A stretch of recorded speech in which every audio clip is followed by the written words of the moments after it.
지금부터 내가 해주는 얘기 들어주겠니? 할렐루야. 3월 25일 목요일 새날 하나님께서 오늘도 주셨습니다. 내 기도하는 그 시간 1절 2절 찬양합니다. 내 기도하는 그 시간 그때가 가장 즐겁다. 이 세상 근심 걱정에 얽매인 나를 부르사 내 진정 소원 주 앞에 낱낱이 바로 하래요. 금불행 당해 슬플 때 나 위로 받게 하시네. 내 기도하는 그 시간 내게는 가장 귀하다.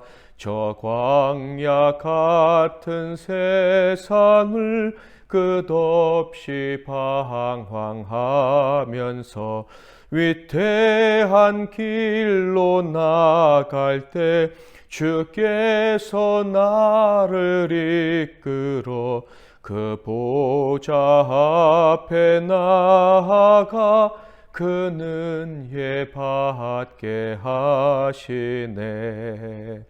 아멘.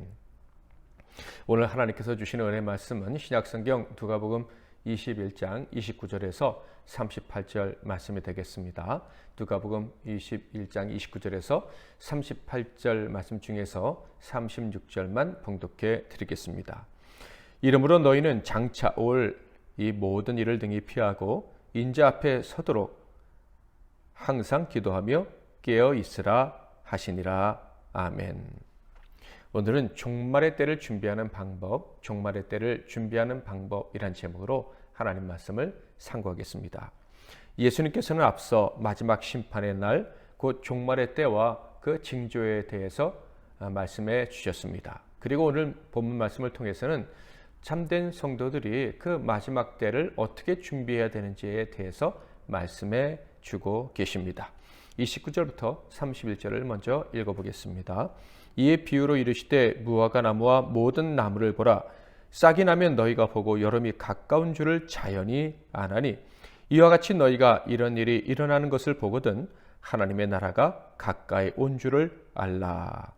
주님은 나무들에 대해서 예를 들어 말씀해 주시면서 이제 종말의 때 어떻게 준비해야 되는지에 대한 교훈을 시작하십니다.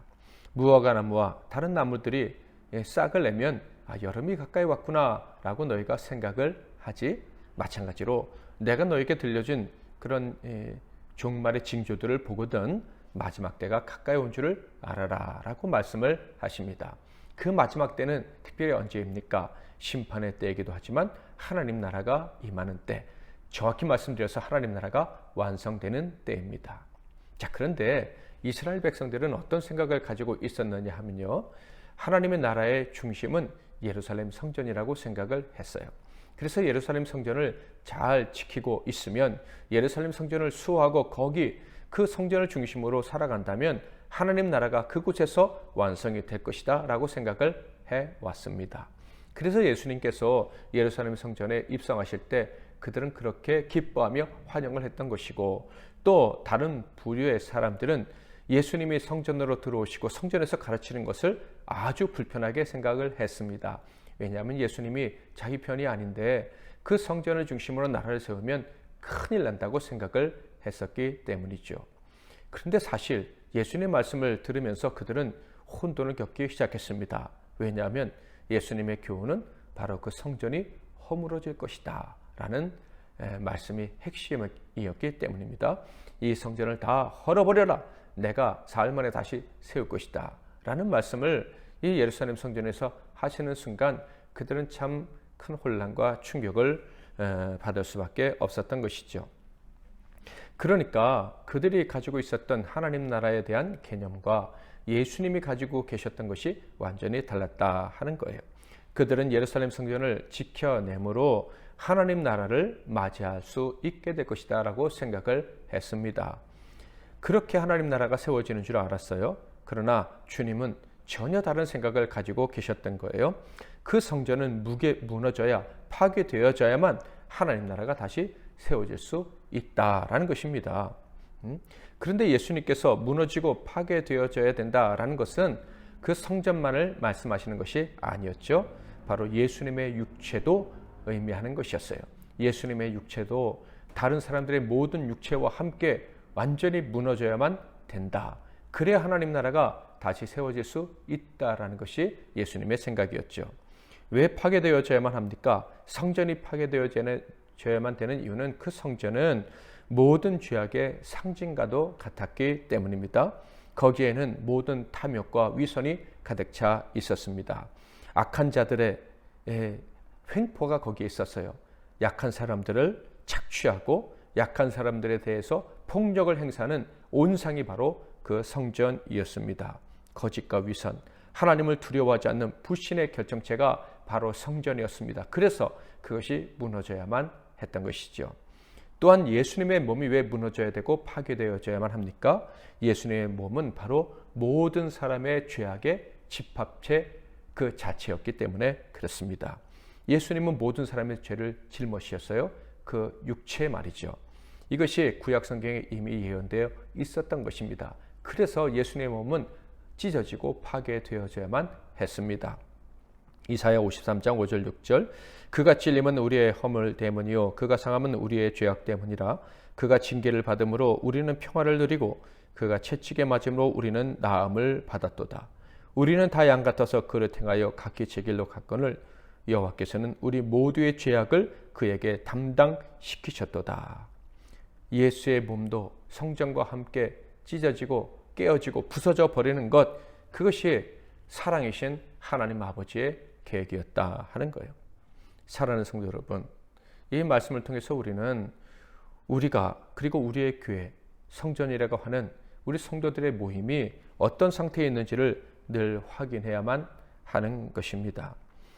우리들의 교회, 우리들이 모이는 이 성전, 이 공동체는요, 죄악과 함께 결코 유지될 수가 없습니다. 위선이 여기에 자리 잡으면 안 되는 거예요. 악이 여기에 있으면 안 되는 것입니다. 성도들이 모였다고 모일 수 있는 아름다운 건물이 있다고 교회가 아닌 거예요. 성전이 아닌 것이다. 거기에 하나님 나라가 임하지 않는다라는 말씀입니다.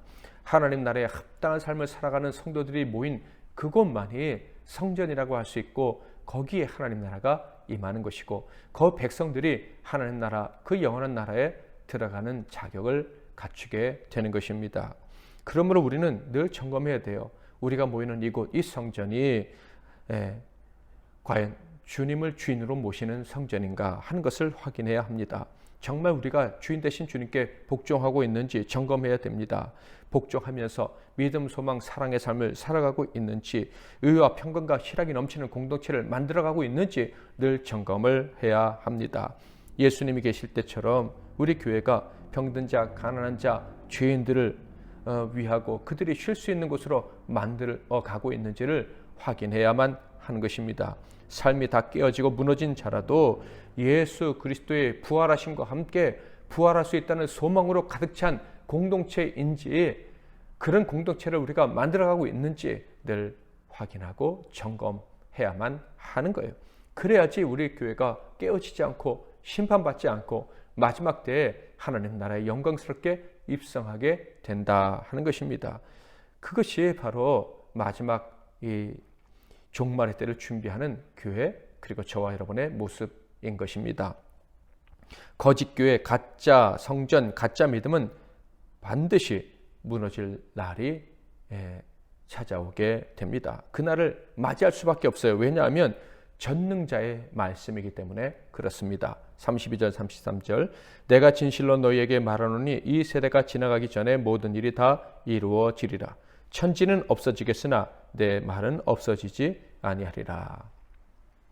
그러므로 무너져야 세워지는 하나님 나라에 대한 말씀을 들은 신자라면 다음과 같이 정신을 차리고 새 나라를 기다려야만 합니다. 모든 가짜 신앙이 무너지고 참 신앙으로, 부활 신앙으로 무장해야지 하나님 나라 들어갈 수 있다는 것을 아는 사람은 34절부터 36절 너희는 스스로 조심하라. 그렇지 않으면 방탕함과 술 취함과 생활의 염려로 마음이 둔하여지고 뜻밖의 그 날이 덫과 같이 너희에게 임하리라. 이 날은 온 지구상에 거하는 모든 사람에게 임하리라. 이러므로 너희는 장차 올 이 모든 일을 등이 피하고 인자 앞에 서도록 항상 기도하며 깨어 있으라 하시니라. 어떤 모습으로, 어떤 태도로, 어떤 방법으로 그 나라를 기다려야 되는지 지금 주님의 말씀을 우리가 들었습니다. 첫째는요, 마음이 둔해지지 않도록 거룩한 삶을 살기 위해 최선을 다하는 것입니다. 방탕함, 술 취함, 생활의 염려, 이런 삶을 살아서는 안 된다는 거예요. 그런 삶을 살면은 마음이 둔해진다라는 것입니다. 이런 사람들은 마지막 날이 임해도 깨닫지 못하고 있다가 그 날이 덫과 같이 임하는 것을 경험하게 된다는 거예요. 덫과 같이 임한다는 게 무엇입니까? 덫에 걸리면 어떤 생각이 들죠? 끝났구나, 망했구나, 이런 생각이 들지 않겠습니까? 방탕함, 술 취함, 생활의 염려 가운데 살던 사람은 종말의 때 하나님 나라가 내게 임했다라는 기쁨이 아니라 야, 큰일 났다 하면서 나는 끝났다라는 생각을 갖게 된다는 거예요. 왜 방탕함과 술 취함과 생활의 염려로 마음이 둔해진 사람은 마지막 순간을 저주로 맞이하게 될까요? 그들은요, 그 마음이 무너지지 않았기 때문이에요. 예수님과 함께 십자가에서 이 세상 방식으로 살던 그 삶이, 그 태도가 딱 무너지고 깨어져야 되는 거예요. 성전이 무너지는 것 같이 거짓 신앙이 다 무너진 경험이 있어야 되는데 방탕함, 술 취함, 생활의 염려로 사는 사람은 그런 무너짐을 경험하지 못했던 것입니다. 이 말은 바꿔 말하면 세상적인 삶의 방식을 포기하지 못했다 하는 거예요. 입으로는 하나님 나라를 말하지만 그 나라를 기다린다고 하지만 결국은 이 사람은 세상 나라, 세상 법에 따라서 살아가는 삶을 선택했다 하는 거예요. 그러니 그는 하나님 나라에 들어갈 자격을 아직 갖추지 못했던 것이죠. 우리 중에는, 아마 우리 성도님 중에는 술 취함과 방탕함, 이런 것들과는 조금 멀리 있는 분들이 전부 다가 아닐까 생각을 합니다. 그러나 생활의 염려는 아주 가까이 있을 수 있습니다. 그런데 이것이 얼마나 무서운지 모르시는 분들이 있어요. 생활의 염려는 정말 무서운 것이라는 것을 여러분 알고 속히 깨닫고 그 생활의 염려를 버려야 할 것입니다. 그 생활의 염려를 하는 것을 포기해야 돼요. 그 염려를 버리고 그 염려의 자리에 뭐를 갖다 놔야 됩니까? 믿음을 갖다 놔야죠. 믿음을 갖다 놔서 그 생활의 염려 대신에 소망이 가득 찬 참신자가 되어야만 합니다. 그렇지 않으면요, 마음이 둔해지고 결국 심판의 때 로세 아내처럼 소돔 기둥이 되고 마는 그 거의 다 구원을 받았다가 멸망당하는 그 비참한 인생이 될 수 있다 하는 거예요. 이 두려운 말씀을 꼭 기억하시고 생활의 염려 그리고 모든 방탕과 술 취함에서 벗어나기를 주님의 이름으로 축복합니다. 그것을 버려야 종말의 때를 준비할 수가 있는 거예요. 두 번째는 항상 기도하며 깨어 있어서 마지막 때를 준비하는 사람이 되어야 된다 하는 거예요. 기도는요, 특별히 우리의 호흡이라고 하지 않습니까? 기도하지 않으면 우리는 성령의 도우심, 하나님의 생명으로 호흡하는 그 삶을 살 수가 없어요. 호흡이 힘들어지니까, 즉 천국의 공기가 들어오지 않으니까 아무 공기나 막 마시는 거예요. 그러다 보니까 세상의 공기를 마시게 되는 것입니다. 호흡이 가빠지면서 급하니까 죽을 것 같으니까 세상의 공기를 빨아들이는데 결국 이는 죽었던 욕심, 죽은 줄 알았던 자아가 살아나게 만들어요. 불신이 살아나게 만든다 하는 것입니다. 결국 방탕함과 술 취함에 빠지게 되고 생활의 염려에 사로잡히게 되는 거예요. 기도가 멈추면 방탕하게 되고 술 취하게 되고 생활의 염려에 사로잡혀 마음이 어두워지게 된다. 그러므로 기도는 쉬어서는 안 되는 거예요. 혹시 여러분 기도 생활이 멈춰진 분이 있다면 정신을 차리고 다시 기도의 자리에 속히 나아가시기를 바랍니다. 쉬지 않는 기도가 바로 우리를 천국 백성으로 살게 하는 그런 생명의 원천이 된다, 생명력이 된다 하는 것을 잊지 마시기를 바랍니다. 만약에 우리 중 기도를 멈춘 성도가 있다면 아마 마음이 둔해져 있다는 것을 조금 느낄 거예요. 힘든데 원인을 알지 못하거나 그 원인을 해결하고 싶지도 않은 그런 무기력감을 느낄 수가 있을 거예요. 또 어떤 분은요, 너무 기도를 오래 쉬었다면 내가 둔해졌는지조차 모를 수도 있습니다. 이런 상태에서 벗어날 수 있기를, 여러분 상태를 하나님이 성령님이 가르쳐 주셔서 벗어나고 싶은 열정을 주시고 그래서 기도의 자리에 나아갈 의지를 주시기를 주님의 이름으로 소망합니다. 주님은요, 말세에 어떻게 준비해야 되는지 가르치셨습니다. 오늘 본문을 보면 아주 열심히 마지막까지 가르치셨다는 것을 알 수가 있어요. 성전에서, 무너져야 될 성전에서, 자기를 죽이려고 하는 자들이 가득 찬 성전에서 주님은 끝까지 이 하나님 나라를 가르쳤습니다. 그 하나님 나라를 어떻게 준비해야 되는지를 교훈해 주신 거예요. 37절, 38절, 예수께서 낮에는 성전에서 가르치시고 밤에는 나가 감람원이라 하는 산에서 쉬시니 모든 백성이 그 말씀을 들으려고 이른 아침에 성전에 나아가더라. 사랑하셨기 때문에 무너질 수밖에 없는 인생들 한 명이라도 더 세우시고 천국 백성으로 삼으시려고 주님은 그렇게 열심히 가르치셨습니다. 그 사랑으로 지금도 성령을 통해 우리에게 교훈해 주고 계십니다. 깨어 근신하시기를 바랍니다. 늘 기도에 힘쓰시기를 바랍니다. 무너질 인생입니다. 그렇지만 정신을 바짝 차리고 술 취함과 방탕함과 그리고 영적인 무감각의 큰 원인이 되는 세상의 삶의 염려에 빠지지 말고 정신을 차려서 마지막 때를 잘 준비하는 저와 여러분이 될 수 있기를 바랍니다. 천국에 너끈히 들어갈 수 있는 저와 여러분이 될 줄 믿습니다. 내 기도하는 그 시간 3절 4절 찬양합니다. 내 기도하는 그 시간 그때가 가장 즐겁다. 이때껏 지은 큰 죄로 내 마음 심히 아파도 참마음으로 뉘우쳐 다 숨김없이 하려면 주 나를 위해 복 주사 새 은혜 부어 주시네. 내 기도하는 그 시간 그때가 가장 즐겁다. 주 세상에서 일찍이 저 요란한 곳 피하여 빈들에서나